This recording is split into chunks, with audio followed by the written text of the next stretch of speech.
तो चलो आज हम थोड़ी सी कॉम्प्लिकेटेड अकाउंटिंग इक्वेशन करते हैं। हमने पहले भी 2 अकाउंटिंग इक्वेशन के क्वेश्चंस किए हैं, लेकिन इसमें थोड़ा सा चेंज है, तो आपको नया कंसेप्ट सीखने को मिलेगा। तो लेट्स स्टार्ट।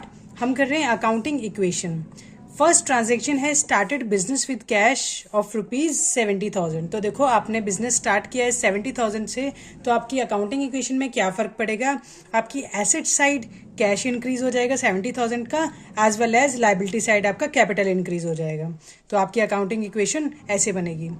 नेक्स्ट ट्रांजेक्शन है credit purchase of goods for ₹18,000।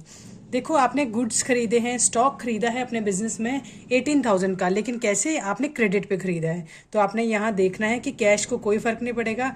आपने एसेट साइड एक कॉलम स्टॉक का बना लेना है, वहाँ आप लिखेंगे 18,000 पॉजिटिव। एंड क्योंकि आपने इसकी पेमेंट नहीं की है, आपने क्रेडिट में स्टॉक खरीदा है, तो फ्यूचर में आपको इसकी पेमेंट करनी है, जिसकी वजह से अकाउंटिंग इक्वेशन में आपके क्रेडिटर स्टैंड करेंगे यहाँ पे। तो क्रेडिटर आपके 18,000 के, इसके अलावा बाकी इस ट्रांजेक्शन का कहीं और कोई फर्क नहीं पड़ेगा। नेक्स्ट ट्रांजेक्शन है पेमेंट मेड टू क्रेडिटर्स। तो देखो यहाँ जिन क्रेडिटर्स की बात हो रही है ना, वो ट्रांजेक्शन पक्का इस ट्रांजेक्शन से पहले हुई होंगी।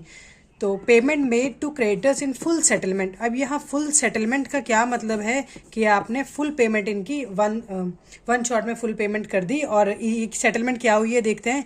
Payment made to creditors in full settlement of ₹17,500।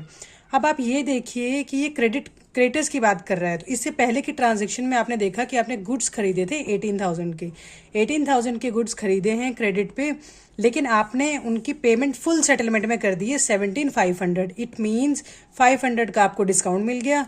तो डिस्काउंट जो 500 का, वो आपका प्रॉफिट है कि लॉस है? आपका वो प्रॉफिट है, राइट। आपने 18,000 की पेमेंट करनी थी, लेकिन जो क्रेडिटर है वो आपने 17,500 में सेटल कर दिए, तो 500 का आपका प्रॉफिट है। तो सबसे पहले आप ये देखिए, जो क्रेडिटर 18,000 के हैं, 18,000 के क्रेडिटर, अब आपको इनकी पेमेंट नहीं करनी पड़ेगी फ्यूचर में, तो ये नेगेटिव हो जाएंगे, क्रेडिटर खत्म हो जाएंगे।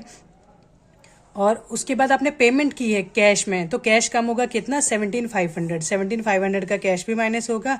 एंड जो आपका प्रॉफिट हुआ है 500 रुपये का, वो आप कैपिटल में ऐड कर देते हैं, राइट। अगर यहाँ पे लॉस होता, अगर हमें कोई भी लॉस होता तो हम कैपिटल से माइनस करते हैं, और अगर कोई प्रॉफिट होता तो हम कैपिटल में उसे ऐड कर देते हैं। नेक्स्ट ट्रांजेक्शन है परचेज मशीनरी फॉर कैश ₹20,000। तो हमने मशीनरी खरीदी है कैश पे 20,000, तो हमारा कैश जो है 20,000 माइनस हो जाएगा। एंड एसेट साइड एक कॉलम बन जाएगा मशीनरी, और यहाँ पे आप 20,000 ऐड कर देंगे, राइट। तो लायबिलिटी साइड कोई फर्क नहीं पड़ेगा। अब आपने मशीनरी खरीदी, मशीनरी आई एंड पेमेंट कर दी, तो कैश चला गया। तो इन सब का कैश का टोटल कर दें आप। 70,000 माइनस 17,500 माइनस 20,000, ये आपका 32,500 हो गया। स्टॉक 18,000 का था, ये आपका 18,000 का एज इट इज़ आ गया। मशीनरी 20,000 की खरीदी थी, ये एज इट इज़ आ गई। क्रेडिटर्स आपके 18,000 थे, लेकिन फुल सेटलमेंट में आपने इनकी पेमेंट कर दी थी, तो क्रेडिटर्स माइनस हो जाएंगे 18,000 के। कैपिटल आपका 70,000 का है, और इसमें प्रॉफिट 500 आपने क्रेडिटर की फुल सेटलमेंट में कमाया था, तो ये 500 प्लस हो जाएगा। तो ये आपके कैलकुलेशन करके आ गया 70,500। तो इनको आप ऐड करके देखेंगे तो आप चेक कर पाएंगे asset side will be equal to liability side, right. तो right hand side is equal to left hand side. तो इस तरह हमारी अकाउंटिंग इक्वेशन बैलेंस हो जाएगी। तो होप आपको ये क्वेश्चन बहुत अच्छे से समझ आ गया। Thank you so much.